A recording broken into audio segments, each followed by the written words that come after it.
Previously on Search for Hurt, Matt Murphy headed over to the West Coast, where he met up with two-time IBO Cruiserweight World Champion Danny Green. Matt definitely pushed his body to the limits in Danny's intense pad work and strength and conditioning sessions. He's enjoying it, can't you? Matt was on the edge, reaching a record Search for Hurt heart rate of 192 beats per minute. But the hurt didn't end there. And when Matt found the courage to go toe-to-toe with Australia's living legend, he experienced the kind of pressure a boxer faces when under fatigue. Danny continually found the sweet spot of Matt's liver, and Matt repeatedly found a new level of hurt.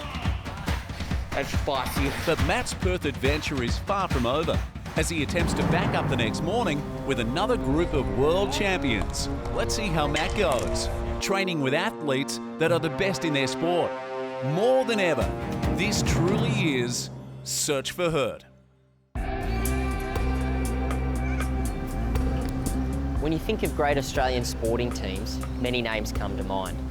But one of the greatest in recent times is one that might not be on your radar. Today, I'm here in Perth to find out what it takes to be a world champion.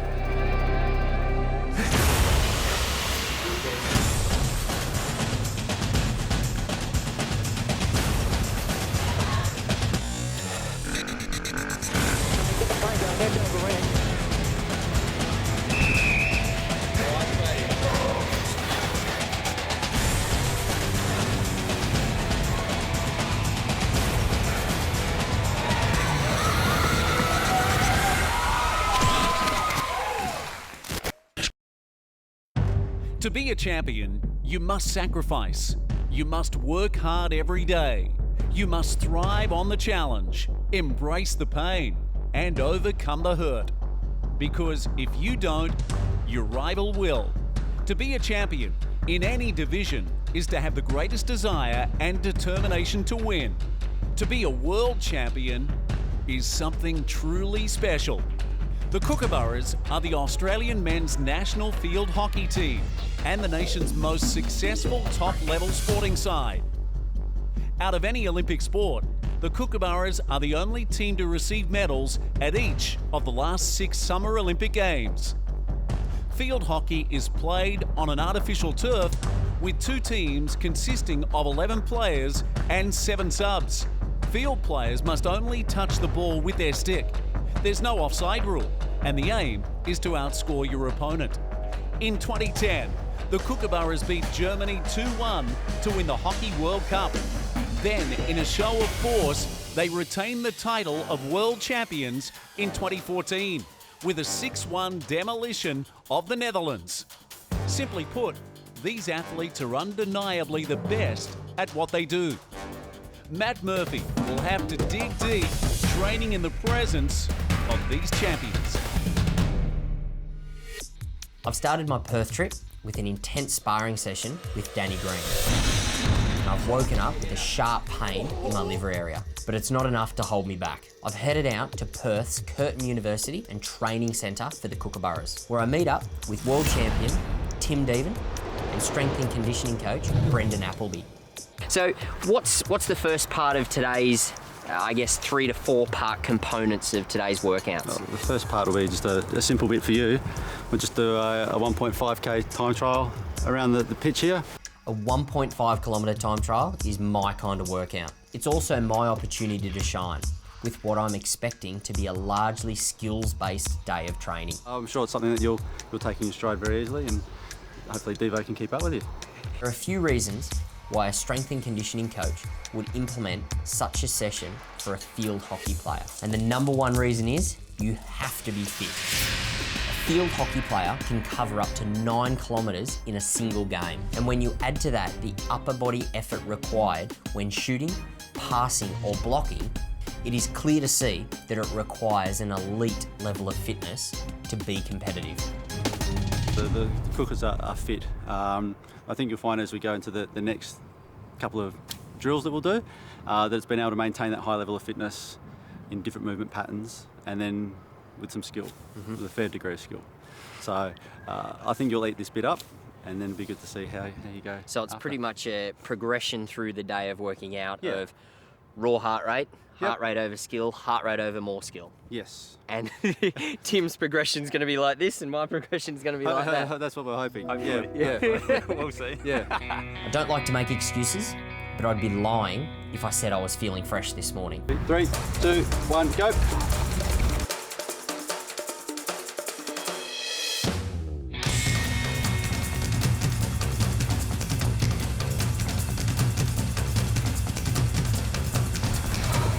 There's 2 minutes. As we make our way around the second lap of the oval, the gap between Tim and myself grows and grows.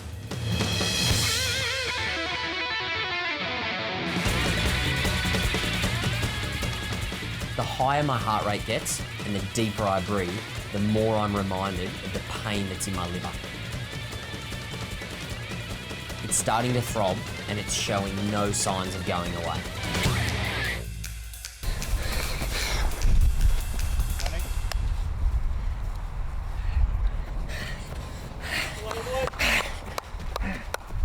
Running. Back-to-back hurt sessions might not be the best idea. So, if I was going to have any advantage, it was in a straight run. That was it, yeah, that was it. I'm in trouble now. Tim, mate, please tell me they picked the fastest guy to do that. Mate, that was impressive. So that's flat out effort that you got me. Now we need to add in dynamics, which will have me even more, and then skill development. Fingers crossed. If I don't have you there, then I think I'll quit. Coming up after the break, Tim and Brendan take Matt to the field and put him through a technically challenging skill session.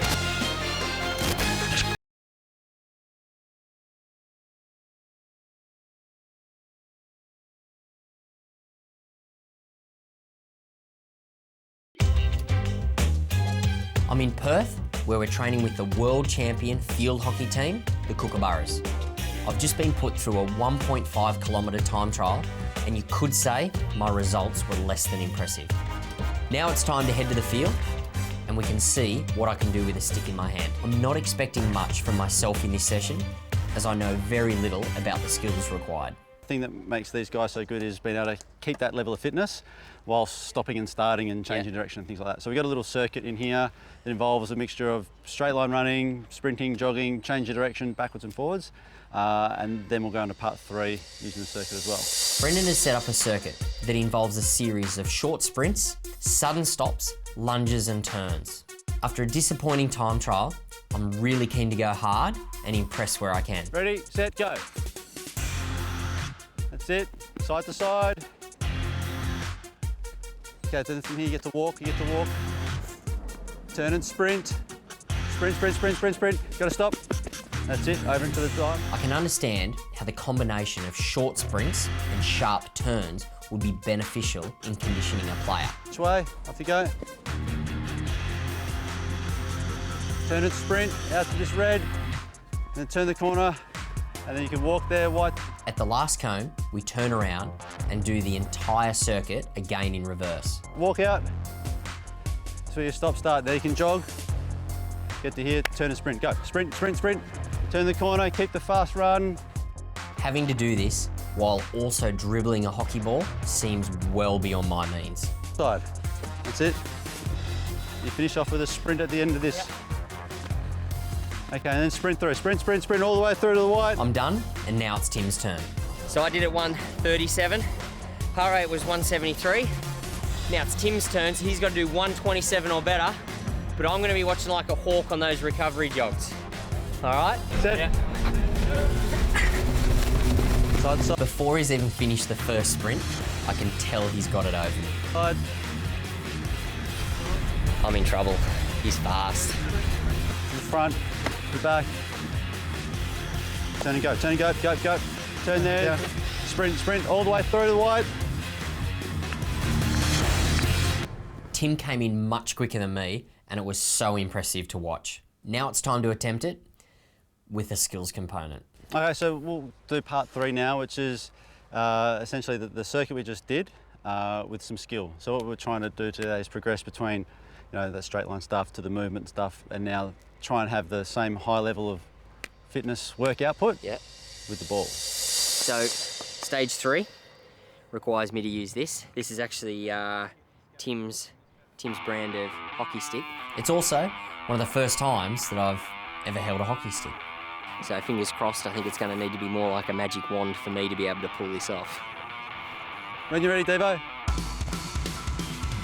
Devo is off the blocks like lightning. Take it around.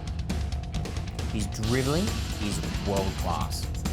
Oh no, I have to edit this. He has a slight stumble, but even his recovery is magic to watch.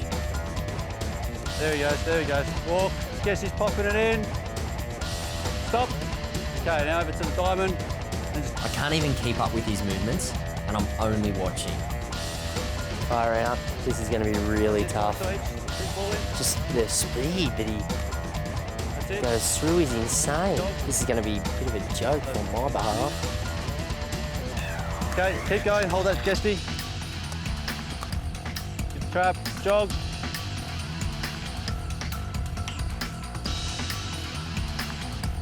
Sprint finish. Hit him, Guesty, hit him. Time, 2:15, Devo crosses the line. It was awe-inspiring to see such an exhibition of skill. But it's also a tough act to follow. Yeah, nice. First strike of the ball, and I'm off on a good pace. Okay, take this around the cones, I get to my first set of cones, and the first dynamic movement with a stick and a ball. Around the cones, yep. The quick pace that I set out at has now become a snail's pace. No. Yeah, that's it. There's a good chance this could take all day. Just attempting it makes me appreciate the hard work and talent that these athletes possess. Yeah, just give it back. I managed to trap and offload the ball, and for the first time, escape without looking like an amateur. I run it home and check my heart rate. So, first round, no ball, 173. Yep. Ball then 176. Yep. Like, And it took you an extra, minute and a bit. I thought I was actually in all right shape coming up to here, and then once the heart rate jacks up, I just can't process all the thoughts. It's just like, right, my legs, where are they going? Where's my hand going? Like, can I hit it back? No, I'm hitting the turf every time I went to hit it. Yep. That's right, you did. Give it 6 months and you're in the Yeah. Yeah.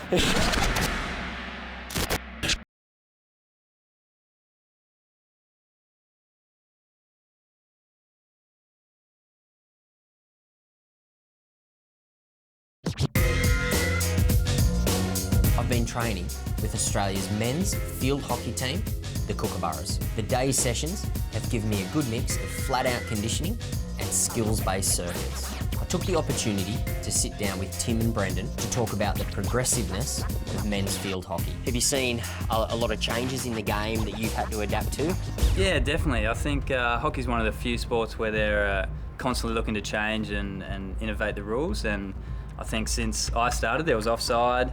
That was probably the biggest thing they took out, and then since then there have been a lot of other minor rule modifications. And even this year they've changed 2 rules. They've gone from 2 halves to 4 quarters. So every year there's normally one small or big rule change, which is good. It makes it exciting. Well, bouncing off you, Brendan, I guess as the strength and conditioning coach, as soon as you go from 2 halves, I guess the intensity of the game changes to 4 quarters because you've got a load more rest period in that. How has, I guess, that affected not only the game, but, I guess your coaching methodology?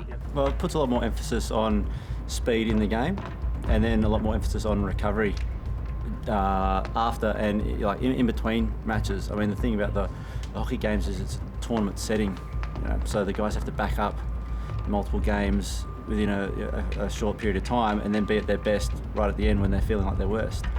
So big emphasis on keeping speed in the training sessions, speed in the drills, but that comes at a cost of having to have good recovery programs around that as well. I guess because hockey is such a high-skilled sport, their conditioning training is done with a stick and a ball rather than just going bashing Ks out running. Yeah, exactly. And you could see the difference yourself when you did the circuit and then we put the stick in your hand, how much that changed everything. And your skills can deteriorate when you're fatigued. So it's important, not just yours. Yeah. So it's important that you're practicing when you're fatigued, because the stick will feel differently. Your arms are heavier, your body didn't move quite as well, you have to adjust. So there's an element of running fitness, and then there's a big emphasis on hockey-specific fitness as well. How often are you guys training? Like, what's a regular week look like that wouldn't be a deload week, obviously recovering from from an Asian tournament or an Indian tournament? What's a regular, pretty decent volume week look like? Well, there'll be three main sessions, practice match, 2 individual sessions, and 2 strength sessions. Per week? Yeah. In 2014, the Kookaburras attended the World Cup hosted by the Netherlands. As reigning world champions, they made it all the way to the final, scoring 24 goals and conceding only 2. 13 minutes into the first half, the Dutch went 1-0 up, which seemed to wake the giant and usher in a complete demolition. It's underway. Australia swing it out. It's Sorello with the low flip. They went on to win 6-1, which was a record in any World Cup final. Keeps it low and scores. Scotland beaten. As if this isn't impressive enough, Brendan goes on to tell me that these athletes are not professionally paid. They have commitments outside of sport, like work and study. I don't know, see, one of the unique aspects of this program is you've got to fit that in around school, study and work. You've got to be careful with the distinction, because these guys aren't professionally paid, but they still perform a professional training environment. So, the training sessions will be, today's was a 2-hour long session, then there was a recovery post that, and then there was a meeting, but it started at 7 so that some guys could go to work and uni and all that sort of stuff. So that's one of the demands of trying to fit in what you might find in any other training environment around those sorts of limitations. The Kookaburras are a city-based national team, which means you must live in Perth to be willing to take part in the program. Having the centralised programs, one of the reasons that we've been so successful. A lot of other countries don't do it because it's harder, but you do get that day in, day out toughness and playing against the best and training against the best, and everyone's competing for spots, so you're constantly working hard and being pushed to your limits. After the break, Matt takes up the challenge of attempting to survive a hailstorm of Kookaburras shots on goal.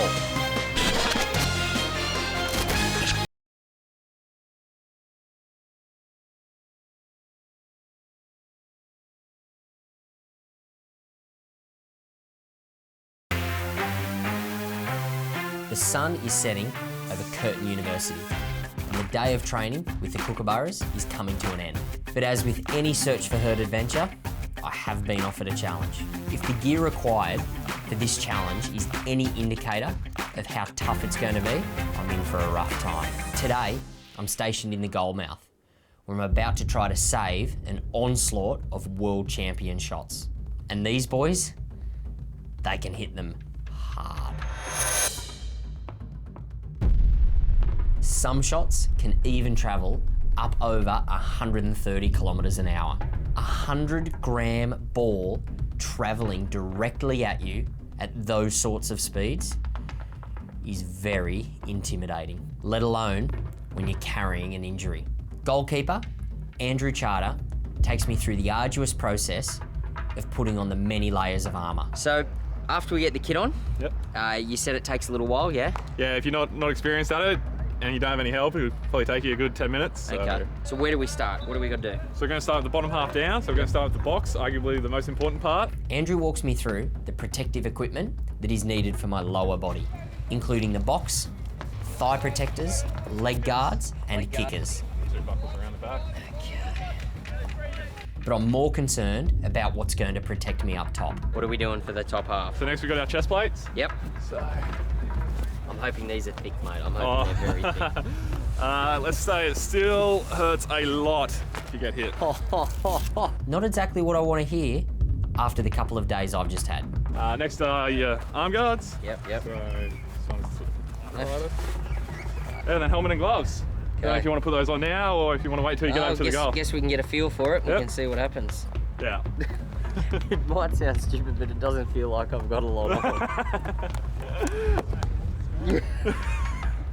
We'll see how you go. Yeah, the way you're laughing, it's not good.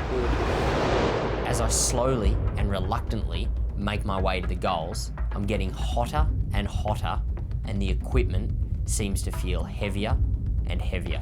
Earlier, Brendan told me how deceivingly hard goalkeepers work. You know, every position is striving to make training harder than the game, and I think they're a position in particular that we can do that quite easily. You know, today's training session had the small-sided games. The ball was never really out of danger for them. So even though they don't look like they're moving and working hard like the field players are running around, they are constantly repositioning. And they don't have to move far, but they have to move incredibly quickly. So they need to be ready at every possible opportunity. To be honest, I'm not feeling ready at all. All right, Tim, so I'm fully kitted up. What's the story? So we've just got a few of the Kookaburras boys down here, and we're just going to basically run through some shots, and hopefully you can save a few. Devo says that if I can save 2 shots out of 20, he'll be impressed. If I save 2, all up. Yeah, far out. And don't die. Yeah, so don't die. Yeah. I heard We said we'll give them a little special prize if they get you in the helmet. So. Yeah, beautiful. That's brilliant. All right, let's get it on. I get some vital last tips from Andrew. Main one, keep your hands up. So Hands anything up. coming at your head or around your body, you'll naturally react to. You know? So Yeah. hopefully it keeps you safe. But And have faith in the gear. have faith in the gear, it's pretty good. So good luck, mate. Thanks, man. And one by one, they line up to have a shot at my head. Oh, yeah! Left and right, the balls are flying past me into the net. Oh, yeah! After a few shots, I gain my composure and make my first save.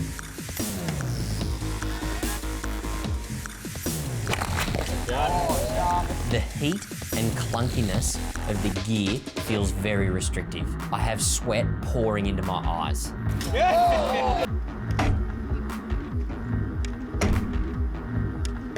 Powerful shot, straight down the middle, and the camera in front of me bites the dust. I make another save, and then another.